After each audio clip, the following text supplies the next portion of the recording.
Ils ne gouvernaient pas depuis des palais, ni depuis des tribunes officielles.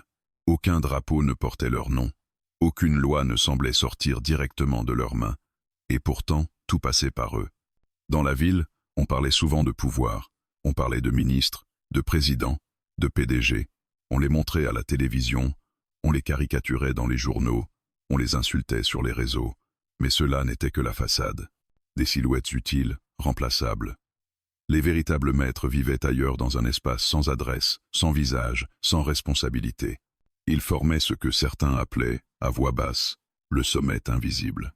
Ils se réunissaient rarement au même endroit, et jamais tous ensemble. Ils n'en avaient pas besoin. Leurs décisions circulaient plus vite que les ordres écrits, plus efficacement que les décrets officiels. Un appel discret, un transfert financier, une pression subtile, et le monde changeait légèrement de direction. Ils croyaient régner sur tout. Et surtout, ils savaient une chose avec une certitude absolue. Personne ne les touchait jamais. Julien Morel l'avait compris sans qu'on le lui dise. Il n'avait pas découvert la vérité dans un document classifié, ni dans une confession dramatique. Il l'avait comprise en observant ce qui ne se produisait jamais. Julien était journaliste, pas une vedette, pas un militant flamboyant. Il travaillait pour un quotidien respectable, spécialisé dans l'économie et les affaires publiques. Il croyait encore, naïvement peu, être, que les faits finissaient toujours par avoir un poids, que l'accumulation de preuves, à défaut de justice, produisait au moins de la honte. Il se trompait. Tout avait commencé par une affaire banale, une entreprise énergétique impliquée dans une pollution massive, des villages entiers rendus inhabitables, des cancers qui apparaissaient trop souvent pour être des coïncidences. Julien avait enquêté, recoupé, interrogé. Les chiffres étaient clairs, les responsabilités aussi. Il avait publié. Le lendemain, l'action de l'entreprise n'avait pas chuté. Aucun dirigeant n'avait démissionné. Le ministre concerné avait promis une enquête approfondie, puis le silence était revenu. L'affaire s'était dissoute dans le flux incessant de l'actualité. Ce n'était pas la première fois. Mais cette fois-là, Julien avait regardé de plus près. Il avait suivi les trajectoires invisibles, les cabinets de conseil, les fondations, les conseils d'administration aux membres toujours identiques. Les mêmes noms revenaient, sans jamais être cités comme responsables. Des hommes et quelques femmes qui n'apparaissaient jamais en première ligne, mais toujours dans l'ombre des décisions finales. Ils n'étaient jamais inculpés, jamais convoqués, jamais inquiétés. Ils finançaient des campagnes sans y apparaître, influençaient des lois sans les écrire, faisaient tomber des carrières sans lever la voix. Ils n'avaient pas besoin de menacer. Le système les protégeait naturellement, comme un corps protège ses organes vitaux. Un soir, seul dans la rédaction presque vide, Julien avait posé une question simple à son rédacteur en chef. Pourquoi on ne va jamais plus loin? L'homme avait levé les yeux de son écran, fatigué. Plus loin où? Vers eux. Il y avait eu un silence. Long, lourd, puis un sourire triste. Parce que eux, ça n'existe pas officiellement. Julien avait compris ce jour-là que le problème n'était pas l'absence de preuves. C'était l'absence de cible. On ne pouvait pas accuser quelqu'un qui n'apparaissait nulle part. On ne pouvait pas juger un pouvoir qui n'admettait pas exister. Dans leur cercle feutré, loin des regards, ils se félicitaient. Ils parlaient d'optimisation, de stabilité, de pragmatisme. Ils se voyaient comme les seuls adultes dans un monde d'idéologues et de naïfs. Le peuple? Une variable. La morale? Un luxe. La loi? Un outil. Ils ne se pensaient pas cruels, simplement nécessaires. Et surtout, ils savaient que même les scandales faisaient partie du système. Un scandale contrôlé renforçait l'illusion de transparence. Une chute symbolique protégeait le sommet réel. Ils croyaient régner sur tout parce que, jusqu'ici, rien ne les avait contredits. Julien, pourtant, sentait quelque chose changer. Pas dans les faits, mais dans l'air. Un détail insignifiant avait attiré son attention. Un rapport interne, brièvement mis en ligne, puis retiré en moins d'une heure. Il n'y avait rien de spectaculaire dedans. Juste une phrase maladroite, presque invisible, mentionnant une structure de coordination non institutionnelle. Non institutionnelle. Ce mot-là ne devait pas être là. Julien avait sauvegardé le document avant qu'il ne disparaisse. Quand il avait essayé d'en parler, personne ne semblait s'en souvenir. Le lien était mort. Les archives, vides, c'était comme si le système avait toussé. Une fraction de seconde. Pour la première fois, Julien ne se sentait plus simplement frustré. Il se sentait observateur d'une faille minuscule, mais réelle. Et cela le terrifiait. Parce que si cette faille existait, Alors le sommet invisible n'était pas invulnérable, seulement intouché. Il comprit aussi une autre chose, bien plus dangereuse. Ceux qui régnaient sur tout ne redoutaient pas les attaques frontales. Ils redoutaient ce qui ne portait pas de nom. Dans la nuit, alors que la ville brillait de ses lumières indifférentes, Julien ferma son ordinateur. Il savait qu'il venait de franchir un seuil invisible. Il n'avait encore rien fait, mais il avait vu. Et voir, dans ce monde-là, était déjà une forme de menace. Il croyait régner sur tout, mais quelque part, sans le savoir, quelqu'un venait enfin de les regarder autrement. Julien comprit très vite que le sommet invisible ne se révélait pas par ce qu'il montrait, mais par ce qu'il effaçait. Les absences parlaient plus fort que les preuves. Les silences étaient plus éloquents que les aveux. Il passa les semaines suivantes à observer, pas à enquêter au sens classique, il savait désormais que les dossiers trop frontaux disparaissaient, mais à cartographier les ombres. Il dressa des listes, non pas de coupables, mais de survivants. Des noms qui traversaient les décennies sans jamais être entachés, des conseillers qui changeaient de gouvernement sans perdre leur influence, des fortunes qui ne diminuaient jamais, même après des catastrophes publiques, ceux qui ne tombaient jamais. Ils avaient des habitudes communes. Ils évitaient les plateaux télévisés, ne laissaient aucune trace émotionnelle, parlaient peu, mais toujours avec certitude. Ils n'avaient pas besoin d'élever la voix, le monde se chargeait de leur obéir. Julien remarqua aussi autre chose. Chaque fois qu'un scandale éclatait, un autre nom apparaissait pour absorber le choc. Un directeur secondaire, un responsable local, un ministre déjà affaibli. Les véritables décideurs restaient hors champ, comme si une loi tacite interdisait de les regarder directement. Il fouilla les archives judiciaires, des dossiers incomplets, des enquêtes classées sans suite, des procédures interrompues pour manque d'éléments, alors que les éléments étaient manifestement là. À chaque fois, le même schéma. Une décision venue d'en haut, sans signature, le pouvoir sans trace. Un soir, dans un bar discret près de la rédaction, Julien retrouva Claire Delmas. Elle avait quitté le journalisme 2 ans plus tôt, officiellement pour fatigue morale. Officieusement, tout le monde savait qu'elle avait été poussée dehors.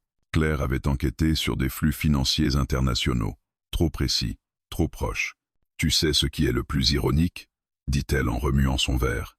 « Ils n'ont même pas besoin de truquer la vérité. Ils la rendent simplement inutilisable. » Julien acquiesça. « J'ai l'impression qu'on écrit pour le vide. » « Exactement. Tu peux publier ce que tu veux. Tant que tu ne donnes pas un visage au système, ça ne sert à rien. Et si on donnait ce visage ?» Claire le regarda longuement. Son sourire s'éteignit. « Alors tu deviendrais un problème. » Elle lui raconta comment, à la fin de son enquête, ses sources avaient commencé à se rétracter, comment ses appels n'étaient plus retournés, comment son nom avait cessé de circuler dans les rédactions, pas de menace directe, juste un effacement progressif. « Ils ne détruisent pas les gens, » conclut-elle. « Ils les rendent inexistants. » Julien rentra chez lui avec cette phrase en tête. Il pensa à tous ceux qui avaient essayé avant lui, ceux dont on ne parlait plus, ceux qui avaient disparu des débats, des écrans, des mémoires. Il ouvrit son ordinateur et consulta ses notes. Une constellation de noms, reliés par des flèches invisibles. Il ne savait toujours pas qui commandait réellement. Mais il voyait désormais comment. Ils ne forçaient jamais. Ils orientaient. Ils ne censuraient pas toujours. Ils détournaient l'attention. Ils ne punissaient pas. Ils isolaient. Et surtout, ils se protégeaient mutuellement. Julien découvrit que certains de ces intouchables se retrouvaient dans des conseils d'administration aux intitulés anodins. D'autres finançaient des instituts de réflexion, des fondations philanthropiques, des programmes éducatifs. Ils se présentaient comme des mécènes, des visionnaires, des sauveurs du système qu'ils avaient eux-mêmes verrouillé. Ils parlaient de stabilité comme on parle d'un dogme sacré. Plus Julien avançait, plus il ressentait une étrange frustration. Il n'y avait pas de moment dramatique, pas de révélation spectaculaire, juste une accumulation de constats glacials. Le mal n'était pas spectaculaire, il était méthodique. Un après-midi, il reçut un courriel anonyme. Une seule phrase, sans salutation. « Vous regardez au mauvais endroit ». Il relut le message plusieurs fois. L'adresse était impossible à tracer. Le serveur, éphémère. Était-ce un avertissement, une provocation ou une aide déguisée? Il repensa à sa méthode. Il cherchait des responsables, des têtes, des figures centrales. Était-ce là son erreur? Le système n'était pas pyramidal. Il était circulaire. Il comprit alors quelque chose de fondamental. Le sommet invisible ne reposait pas sur des individus, mais sur une logique. Une manière de penser partagée, transmise, protégée. Ce n'étaient pas des tyrans. C'étaient des gestionnaires du réel. Cette nuit-là, Julien rêva qu'il se trouvait dans une salle immense, sans mur visible. Des voix parlaient autour de lui, calmes, rationnelles. Il ne voyait personne. Chaque fois qu'il essayait de s'approcher d'une voix, elle s'éloignait légèrement, toujours hors de portée. Au réveil, il comprit pourquoi les révolutions échouaient souvent. Elles s'attaquaient à des symboles visibles, pas aux mécanismes invisibles. Il se leva avec une certitude nouvelle, aussi inquiétante qu'éclairante. On ne pouvait pas combattre ceux qui ne tombaient jamais de la même manière que les autres. Il n'était pas protégé par la peur, mais par l'habitude, par l'acceptation tacite que certaines personnes ne devaient pas être inquiétées, que certains sujets étaient trop complexes, trop dangereux, trop abstraits. Le sommet invisible survivait, parce que tout le monde, à des degrés divers, participait à son silence. Julien regarda ses notes, une dernière fois avant de les fermer. Il savait désormais ce qu'il affrontait, non pas des ennemis classiques, mais une structure qui rendait toute attaque inutile. La question n'était plus qui ils étaient. La vraie question était devenue bien plus troublante. Comment faire tomber un pouvoir qui n'a jamais appris à tomber? Julien savait que rester immobile revenait à collaborer. Pourtant, chaque tentative d'action lui donnait l'impression de se débattre dans une matière visqueuse, invisible, qui ralentissait chacun de ses gestes. Il avait passé le stade de l'indignation. Il était désormais dans celui de l'obstination, une obstination froide, presque mécanique. Il choisit d'agir prudemment. Trop prudemment peut être. Il commença par préparer un article qui ne nommait personne, mais décrivait un mécanisme. Il parlait de structures parallèles, de décisions prises hors des cadres officiels, de responsabilités diluées, jusqu'à l'irrévocabilité. Il pensait que montrer la forme suffirait à éveiller les consciences. L'article fut accepté sans enthousiasme. Publié un mardi matin, relégué en page intérieure. Les réactions furent tièdes, quelques commentaires intrigués, quelques messages de soutien, et surtout une masse compacte d'indifférence. Le monde continua de tourner. Le lendemain, son rédacteur en chef l'appela dans son bureau. « C'est bien écrit », dit-il en évitant son regard. « Mais on va calmer le jeu. Pourquoi? Parce que ça commence à faire beaucoup. » Julien comprit immédiatement.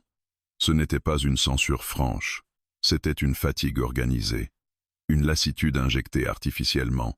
Beaucoup de quoi? Insista T. De zones grises. Les gens n'aiment pas ça, ils veulent des coupables clairs. Julien sortit du bureau avec une colère sourde. Il savait que ce n'était qu'un prétexte. Ce qu'on lui demandait vraiment, c'était de s'arrêter. Il tenta alors une autre approche. Il contacta un député connu pour ses prises de position anticorruption. L'homme l'écouta poliment, posa des questions intelligentes, promit de se pencher sur le sujet. 2 semaines plus tard, son assistant rappela Julien. « Monsieur le député vous remercie, mais il ne donnera pas suite. Le dossier est trop complexe. » Ce mot revenait sans cesse. Complexe. Comme si la complexité justifiait l'inaction, comme si elle annulait la responsabilité. Julien comprit que le système ne se défendait pas par la force, mais par l'épuisement. Chaque porte qu'il ouvrait donnait sur un couloir sans fin. Il envoya des courriels, demanda des rendez-vous, transmit des documents. Les réponses arrivaient parfois, vagues, prudentes, toujours temporisatrices. D'autres fois, il n'y avait rien, pas même un refus, le silence comme stratégie. Puis vinrent les signaux plus clairs. Un matin, en arrivant à la rédaction, il constata que son accès à certaines bases de données avait été restreint. Officiellement, une mise à jour technique. Officieusement, personne ne sut lui expliquer pourquoi lui seul était concerné. Un soir, il remarqua que 2 de ses sources habituelles ne répondaient plus. Quand il parvint enfin à joindre l'une d'elles, la voix était nerveuse. « Je suis désolé, Julien. Je ne peux plus t'aider. Pourquoi? Parce que je tiens à mon travail. » Il n'insista pas. Il n'en avait pas besoin. Le message était limpide. Julien commença à se demander jusqu'où il pouvait aller sans tout perdre. Il n'avait pas de protection particulière, pas de réseau solide, pas de plan de secours. Il était seul face à un mécanisme conçu pour broyer les solitaires. La nuit, il dormait mal. Pas à cause de la peur directe, personne ne l'avait menacé, mais à cause de cette sensation constante d'être encerclé par quelque chose d'informe, d'intelligent et de parfaitement calme. Il tenta alors un dernier geste, plus audacieux. Il envoya une version plus directe de son enquête à une plateforme indépendante, connue pour publier ce que les grands médias refusaient. Le rédacteur lui répondit avec enthousiasme. Le texte serait publié sous quelques jours. Julien ressentit une brève euphorie. Peut être que cette fois, l'article n'a sorti jamais. La plateforme annonça subitement des Difficulté juridique. Puis elle se mit en pause. Puis son site devint inaccessible pendant plusieurs semaines. Julien n'avait plus de doute. Il ne s'agissait plus d'une coïncidence. Ce soir-là, il resta longtemps assis dans son appartement, les lumières éteintes, regardant les reflets de la ville sur les vitres. Il comprit enfin la nature exacte de sa position. Il n'était pas combattu, il était contenu. Le système n'avait aucun intérêt à le détruire. Le détruire créerait un récit, un martyr, une histoire claire.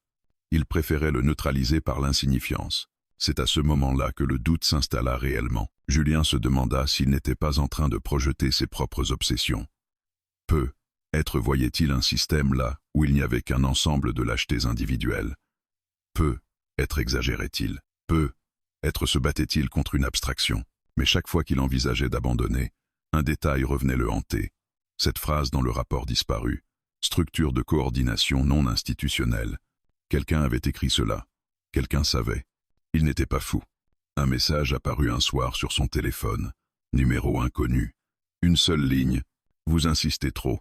Julien sentit son estomac se contracter. Ce n'était toujours pas une menace explicite. Juste un constat. Presque un conseil. Il ne répondit pas. Il comprit alors qu'il avait atteint une limite invisible. Une frontière que peu de gens percevaient, mais que tous respectaient instinctivement. Il avait franchi un seuil où la bienveillance feinte laissait place à une surveillance diffuse. Ses mains étaient liées, non par des chaînes, mais par des conséquences potentielles.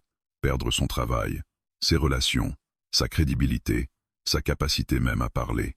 Le pouvoir du sommet invisible résidait précisément là. Il n'interdisait rien. Il rendait simplement chaque choix trop coûteux. Au bord de l'abandon, Julien fit quelque chose qu'il n'avait encore jamais osé. Il relut tout depuis le début. Chaque note, chaque article, chaque silence. Et pour la première fois, il ne chercha plus à comprendre qui contrôlait le système, mais comment celui-ci se maintenait. Une évidence s'imposa lentement. Le sommet invisible n'était pas fort parce qu'il attaquait. Il était fort parce qu'il forçait chacun à s'auto-limiter. Journaliste prudent. Politique frileux. Citoyen résigné. Tout le monde participait. Julien se leva brusquement.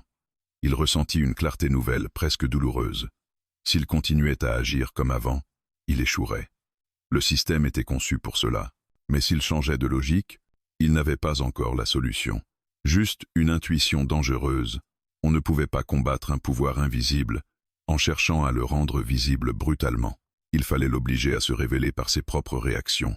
Pour la première fois depuis des semaines, Julien sourit faiblement. Ses mains étaient liées, mais son esprit, lui, venait de se libérer.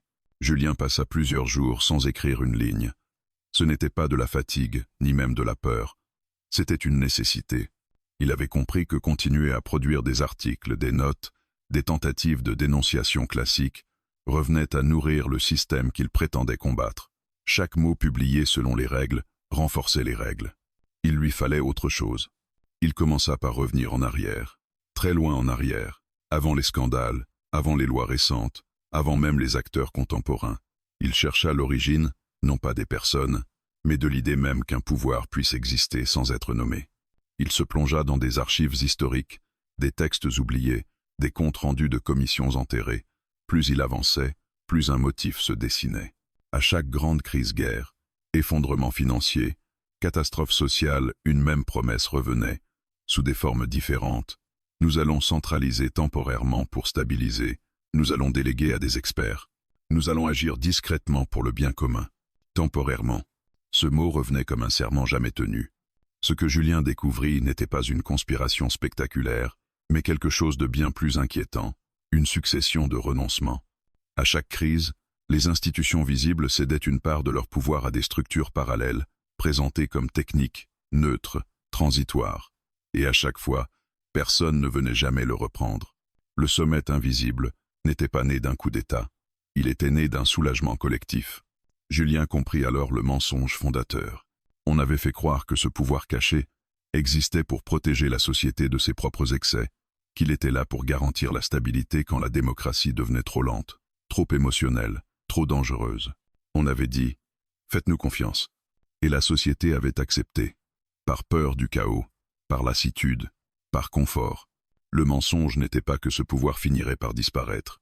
Le mensonge était qu'il n'était pas politique. On l'avait habillé de neutralité, de rationalité, d'expertise. On avait fait croire qu'il n'avait pas d'idéologie, seulement des calculs, qu'il ne poursuivait pas d'intérêt, seulement des équilibres. Julien sentit une colère froide l'envahir. Ce n'était pas seulement une trahison institutionnelle, c'était une trahison morale.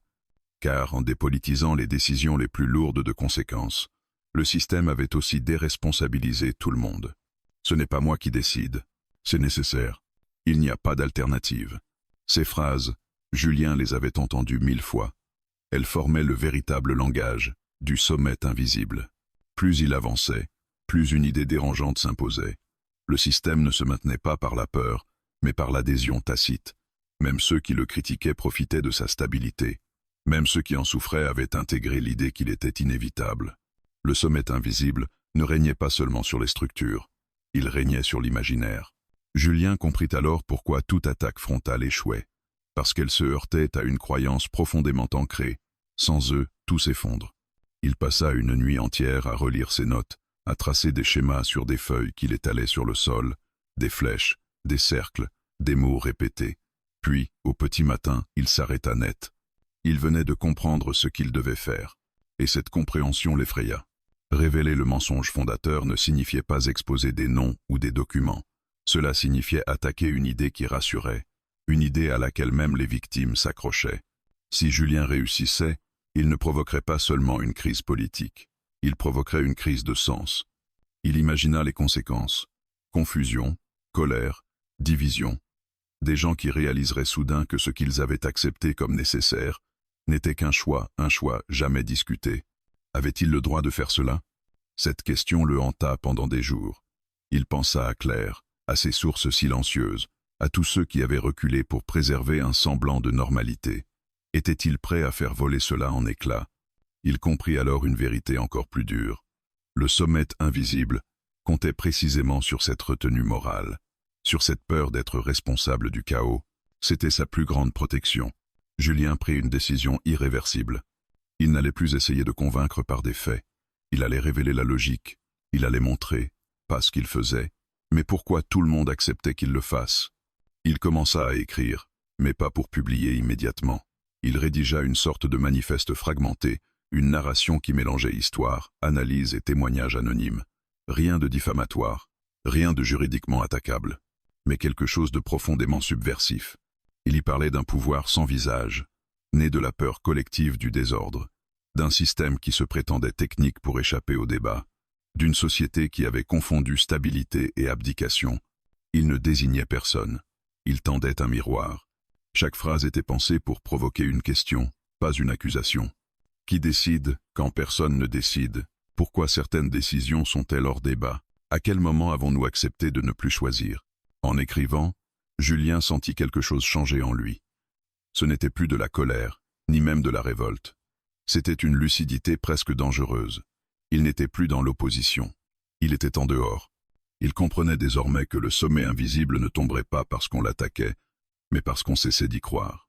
Et c'était précisément pour cela qu'il était si fragile, mais aussi pour cela que ce qu'il s'apprêtait à faire était terriblement risqué. Car une fois le mensonge fondateur exposé, rien ne garantissait que le monde choisirait quelque chose de meilleur. Le vide pouvait être comblé par n'importe quoi.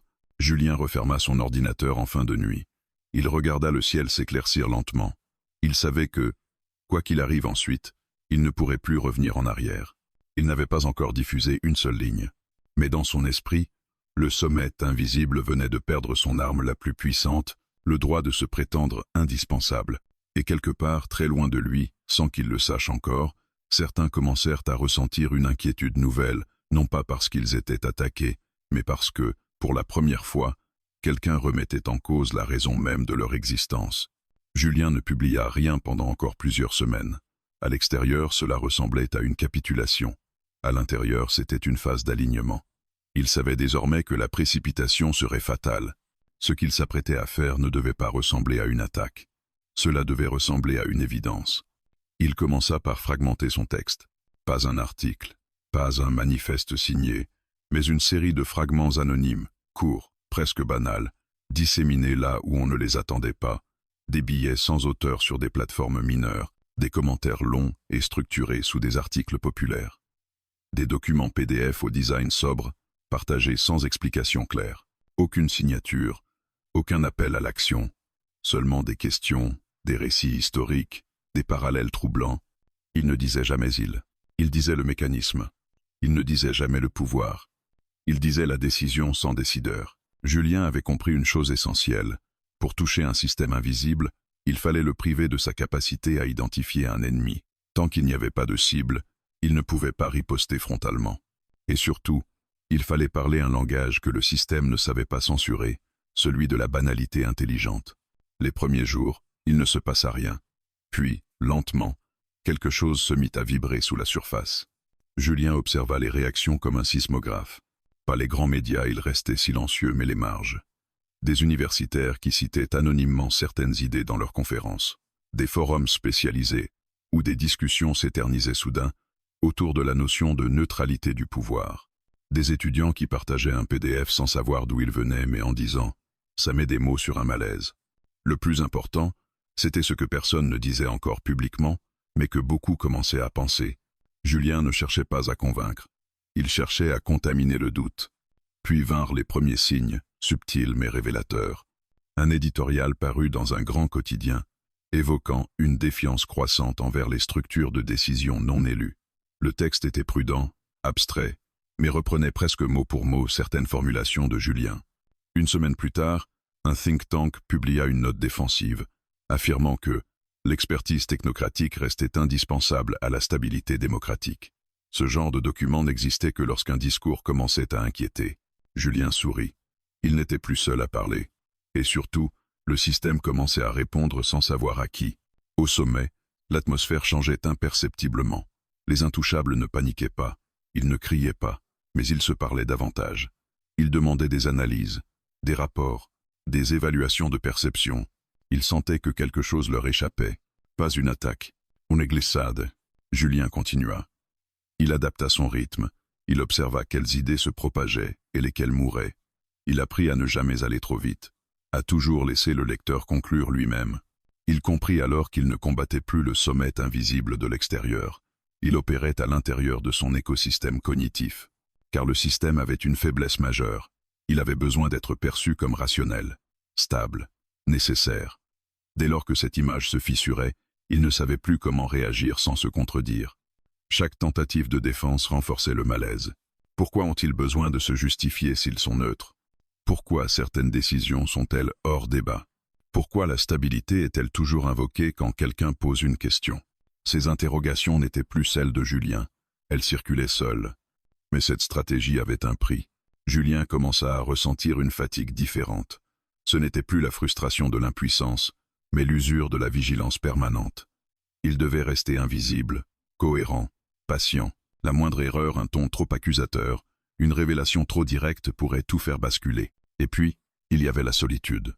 Il ne pouvait parler de ce qu'il faisait à personne, pas même à Claire, pas même à lui-même parfois.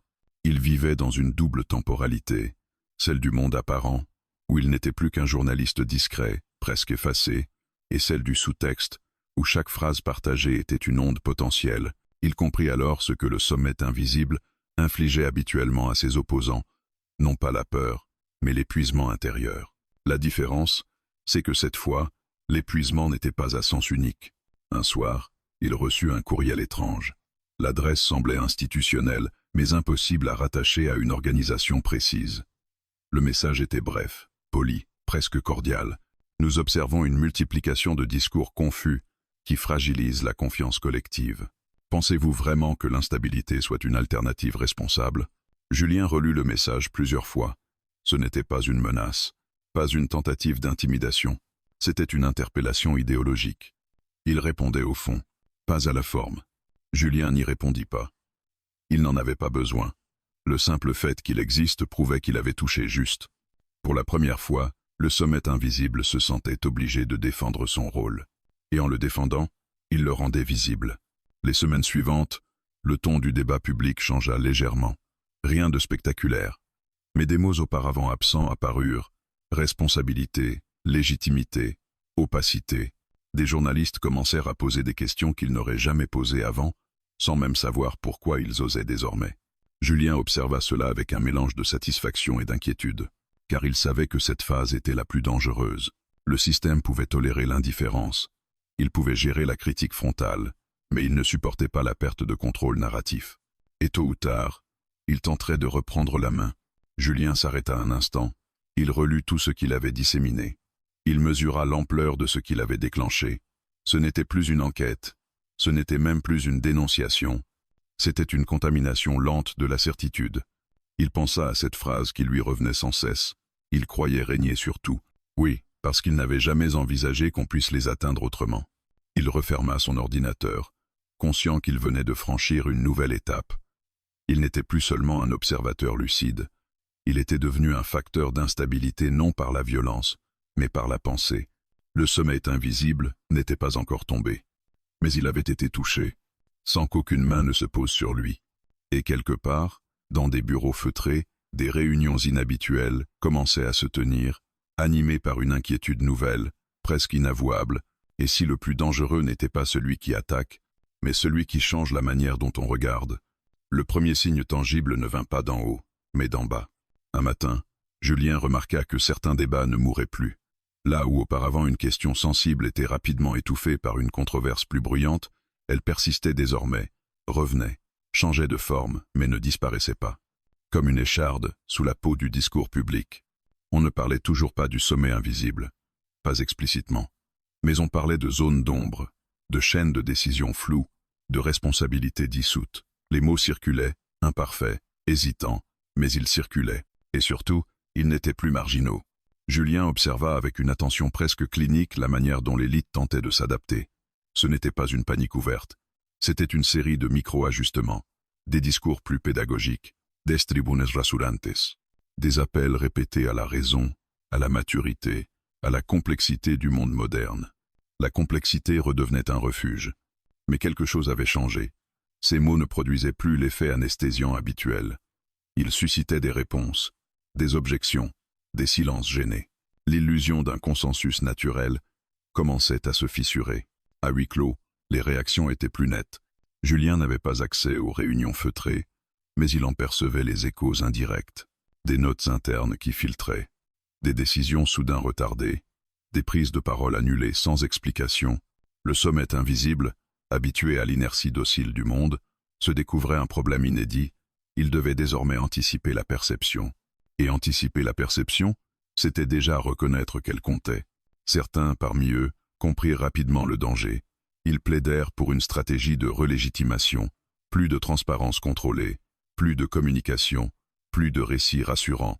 D'autres, au contraire, s'agacèrent. Pour eux, tout cela n'était qu'un bruit passager. Une agitation intellectuelle sans portée réelle. Ils avaient vu pire. Ils survivraient encore. Cette divergence créa une première fracture. Julien ne la voyait pas, mais il la sentait, comme une tension dans l'air. Du côté du public, la transformation était plus lente, mais plus profonde.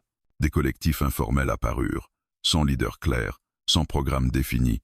Ils n'exigeaient pas des réformes précises. Ils posaient des questions. Ils réclamaient des explications. Ils refusaient les réponses toutes faites. Ce refus était nouveau. Julien comprit alors que la véritable rupture n'était pas politique, mais psychologique. Le système avait toujours compté sur la fatigue morale des citoyens, sur leur désir de stabilité, même injuste, plutôt que d'incertitude. Mais à force de nier les questions, il avait produit l'inverse, une curiosité inquiète. Et une curiosité inquiète est bien plus dangereuse qu'une colère passagère.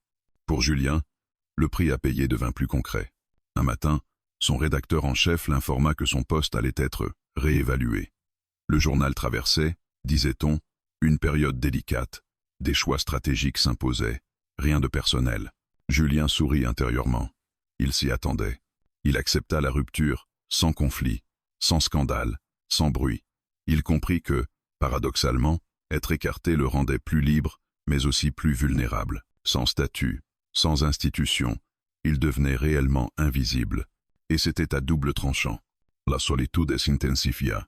Julien passa des journées entières sans parler à personne. Il observait, il lisait, il analysait les réponses du système à des stimuli qu'il avait lui-même déclenchés. Il se sentait parfois comme un médecin face à une maladie qu'il avait contribué à révéler, sans être sûr qu'elle soit curable. La nuit, le doute revenait. Avait-il sous-estimé la violence du vide qu'il ouvrait? Avait-il surestimé la maturité collective? Il voyait aussi les dérives possibles. Certains discours, récupérés, simplifiés, déformés, des voix opportunistes qui utilisaient la défiance pour imposer leur propre certitude brutale.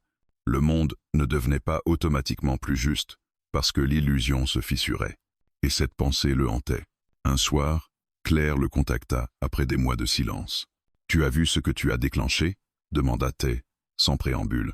« Je n'ai rien déclenché » répondit Julien. « J'ai juste arrêté de jouer le jeu. Elle est tout un instant. Il parle de toi. » Julien sentit un frisson le parcourir. « Pas de ton nom, précisa-t-elle. Mais de ce type de discours. Il cherche à comprendre d'où ça vient. Qui alimente ça? Et alors? Alors certains commencent à paniquer. D'autres veulent frapper plus fort. Comment? En réaffirmant l'ordre, en réduisant les espaces de débat, en disqualifiant toute remise en question comme dangereuse. Julien hocha lentement la tête. C'était inévitable. Ils ne savent pas comment arrêter quelque chose qui n'a pas de centre, ajouta Claire. Et ça les rend nerveux. Dans les semaines qui suivirent, la tension monta d'un cran. Des lois furent proposées pour encadrer plus strictement l'information dite déstabilisante. Des experts furent invités en masse pour rappeler les dangers du doute excessif. Le mot responsabilité fut brandi comme une arme. Mais chaque tentative de reprise en main semblait aggraver le malaise. Plus le système cherchait à se protéger, plus il révélait sa fragilité. Julien comprit alors que le sommet invisible était pris dans un piège logique. Pour préserver son pouvoir, il devait rester discret. Mais pour restaurer la confiance, il devait se montrer. Quoi qu'il fasse, il se contredisait.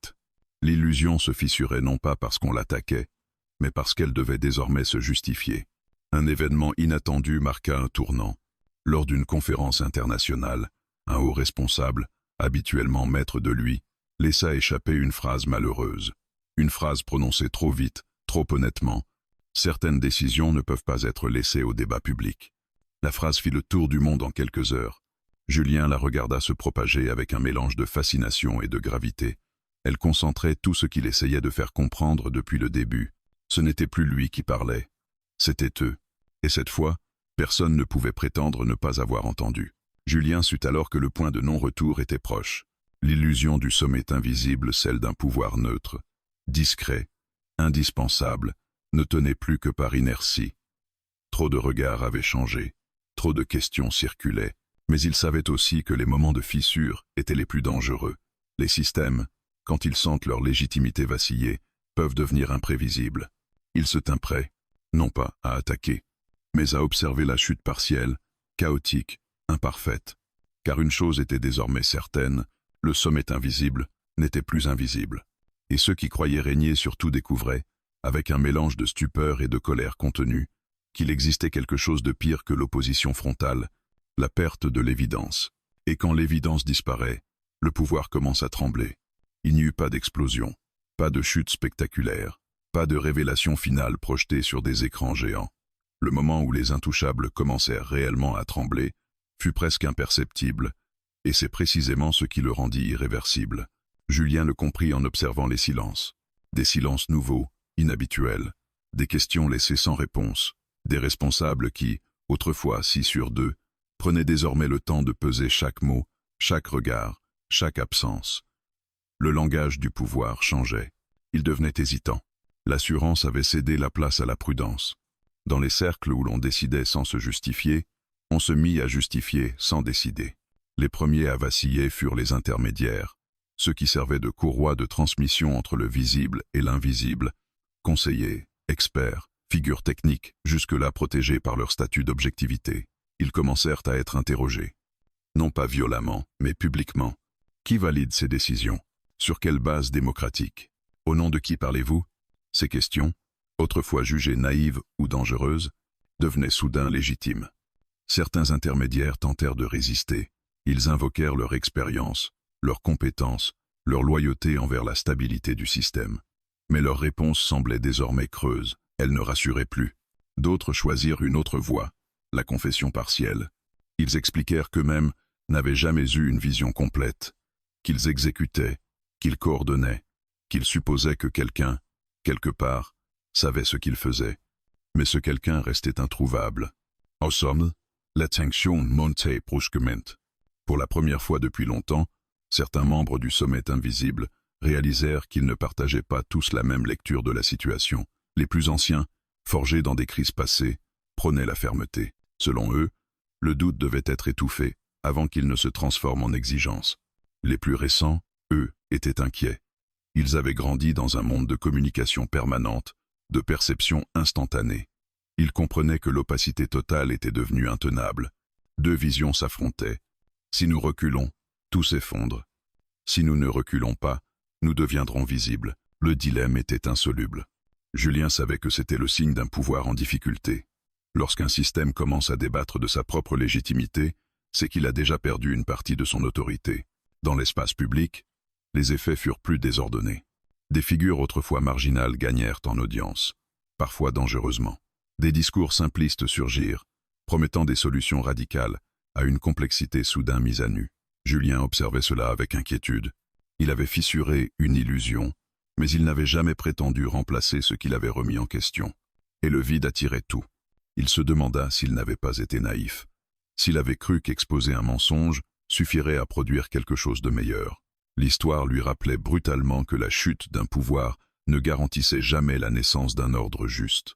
Cette pensée le poursuivait, surtout la nuit. Puis vint le moment où le sommet invisible fit une erreur. Une erreur non pas stratégique, mais symbolique.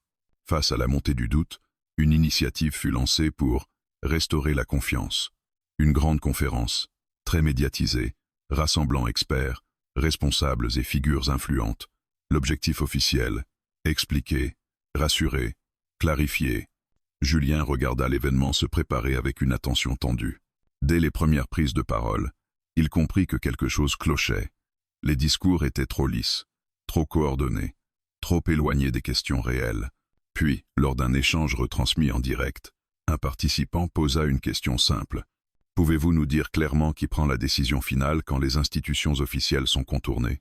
Le silence dura quelques secondes de trop.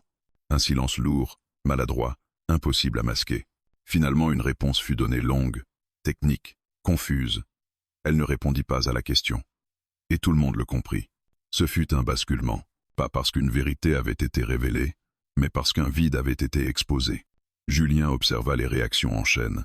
Les réseaux s'enflammèrent. Les médias, cette fois, ne détournèrent pas le regard. Des extraits circulèrent, analysés, décortiqués. Le malaise devint collectif. Les intouchables venaient d'apparaître, incapables de se nommer eux-mêmes. Et un pouvoir qui ne peut pas se dire perd une partie essentielle de sa force. Dans les jours qui suivirent, certains commencèrent à tomber. Pas tous, pas les plus puissants, mais suffisamment pour briser l'illusion d'invulnérabilité. Des carrières s'interrompirent brutalement, des postes furent abandonnés pour raisons personnelles, des alliances se défirent dans un silence pesant. Le sommet invisible ne s'effondrait pas. Il se fragmentait, et la fragmentation est toujours le prélude à la chute ou à la métamorphose. Julien comprit alors une vérité qu'il n'avait pas anticipée. Le pouvoir ne disparaît jamais vraiment. Il se reconfigure, il se déplace, il apprend. Ce qu'il avait provoqué n'était pas une victoire. C'était une transition dangereuse. Un soir, Julien reçut un dernier message anonyme. « Vous avez fait ce que vous pouviez. La suite ne vous appartient plus. » Il resta longtemps à fixer l'écran. Avait-il gagné? Avait-il perdu? La question n'avait être plus de sens. Ce qu'il savait, en revanche, c'est que le monde ne pourrait plus revenir exactement à l'état précédent. Les intouchables avaient tremblé, et une fois qu'un pouvoir a tremblé, il ne peut plus jamais prétendre être naturel. Julien sortit marcher dans la ville. Les gens vaquaient à leur vie, apparemment inchangés, mais il savait que quelque chose s'était déplacé dans leur manière de regarder. Il ne savait pas encore quoi faire de cette lucidité nouvelle. Mais il l'avait. Et dans l'histoire des sociétés humaines, cela avait toujours été le moment le plus instable et le plus décisif. Le règne silencieux touchait à sa fin. Rien n'était réglé, mais plus rien n'était intouchable. Il n'y eut pas de lendemain triomphal. Quand Julien se réveilla le jour suivant ce que beaucoup appelèrent déjà la fin d'une époque, le monde semblait étrangement intact. Les rues étaient pleines, les marchés ouvraient à l'heure, les écrans diffusaient leurs informations, plus prudentes, plus fragmentées, mais toujours continues. Rien ne s'était effondré. Rien ne s'était réparé non plus. C'était cela, la vérité la plus dérangeante. Les règnes ne se terminent presque jamais par des ruptures nettes. Ils se dissolvent.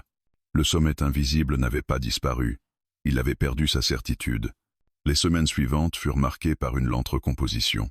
Des commissions furent créées, des débats ouverts, des mots longtemps absents intégrèrent enfin le vocabulaire officiel: responsabilité, traçabilité, légitimité. Des gestes symboliques furent posés, parfois sincères, parfois cosmétiques. Julien observait tout cela à distance. Il n'était invité nulle part, il n'était cité par personne. Son nom ne circulait pas dans les analyses, et cela lui convenait. Il comprit que le rôle qu'il avait joué ne pouvait exister que dans l'effacement, car une fois la fissure ouverte, celui qui l'avait révélé devenait superflu.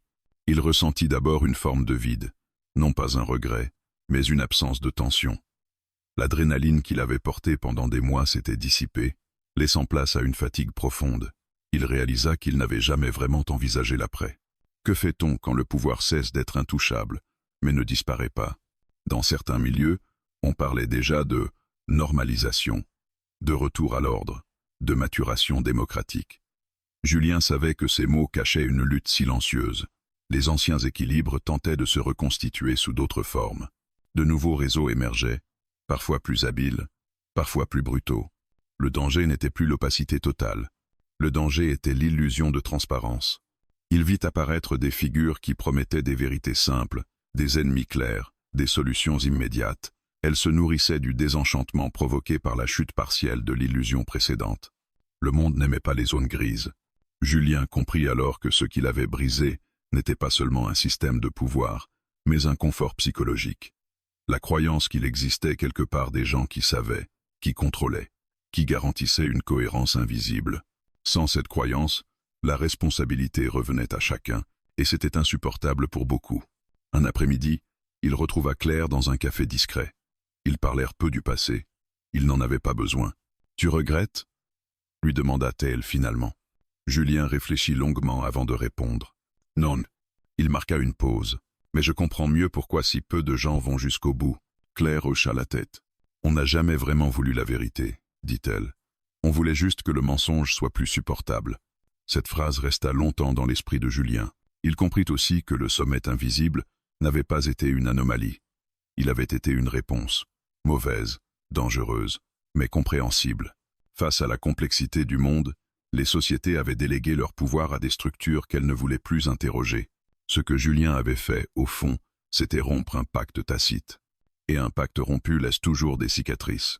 Avec le temps, Julien se remit à écrire. Pas des enquêtes, pas des dénonciations.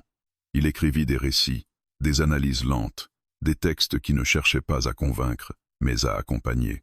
Il refusait désormais les certitudes trop nettes.